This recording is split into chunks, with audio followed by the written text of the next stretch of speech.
بسم اللہ الرحمن الرحیم۔ السلام علیکم بچے، آج بلکہ 26 تاریخ ہے، جون کی 26 تاریخ ہے، اور آج ہم کلاس 7 کا جو ہمارا ٹاپک ہے وہ ہے مذہب نہیں سکھاتا آپس میں بیر رکھنا۔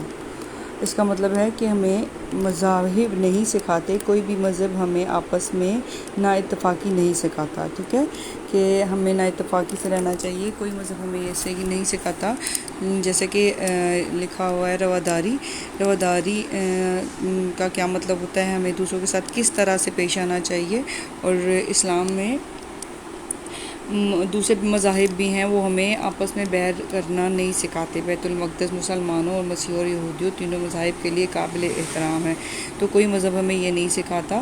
رواداری ایک معاشرتی قدر ہے جو مختلف خصوصیات کے حامل لوگوں کے درمیان بقائے باہمی کا اصول واضح کر دیتی ہے۔ رواداری کی مختلف اقسام میں برداشت، نسلی رواداری، مذہبی رواداری اور سماجی رواداری شامل ہوتی ہے۔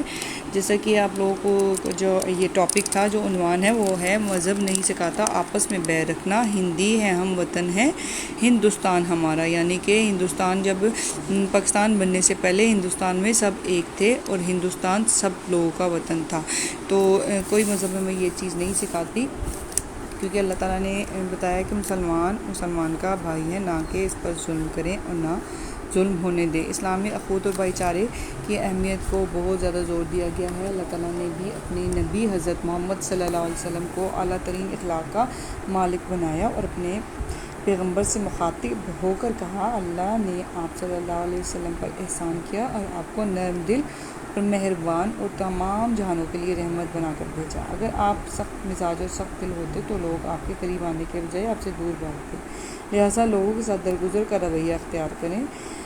نبی صلی اللہ علیہ وسلم کی زندگی سے بھی ہمیں یہی حاصل ہوتا ہے، یہی ہمیں سبق ملتا ہے، ہمیں آپس میں مل جل کر رہنا چاہیے اور آپس میں نا اتفاقی سے نہیں رہنا چاہیے۔ نبی کریم صلی اللہ علیہ وسلم کی زندگی سے ہمیں درگزر کرنے کی لاتعداد مثالیں ملتی ہیں۔ فتح مکہ کے موقع پر ہو یا سفر طائف کا واقعہ، جنگی قیدیوں کے ساتھ جنگی قیدیوں کی بات ہو یا دشمن کے عورتوں اور بچوں کے ساتھ حسن سلوک کا معاملہ، تو ہمارے نبی صلی اللہ علیہ وسلم کی سیرت مبارکہ ہمارے سامنے ہو، ٹھیک ہے۔ پاکستان بھی اسلام کے نام پر وجود میں آیا، ہمارے ملک کا آئین اقلیتوں کے تحفظ کو یقینی بناتا ہے، ٹھیک ہے۔ ہمیں نہ صرف انفرادی سطح پر بلکہ بطور قوم عالمی سطح پر بھی اس بات پر زور دینے کی ضرورت ہے کہ اختلافات کا حل باہمی بات چیت اور صلح پسندی میں ہے۔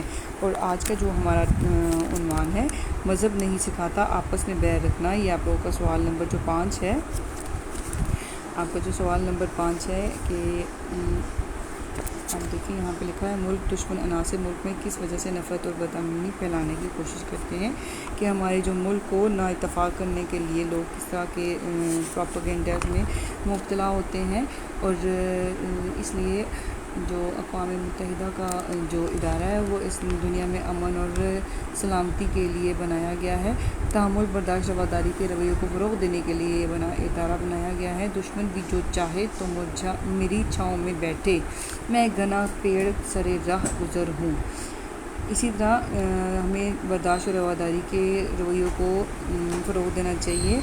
ابھی اس وقت سے ہم نے سیکھا ہے کہ دوسرے مذاہب ہمیں دوسرے مذاہب تمام مذاہب کا بھی احترام کرنا چاہیے۔ رواداری معاشرے میں بقائے باہمی کا باعث بنتا ہے، ٹھیک ہے۔ آپ لوگوں نے اس کے اوپر ایک چھوٹا سا پیراگراف لکھنا ہے، اپنا خیال رکھیے گا، اللہ حافظ۔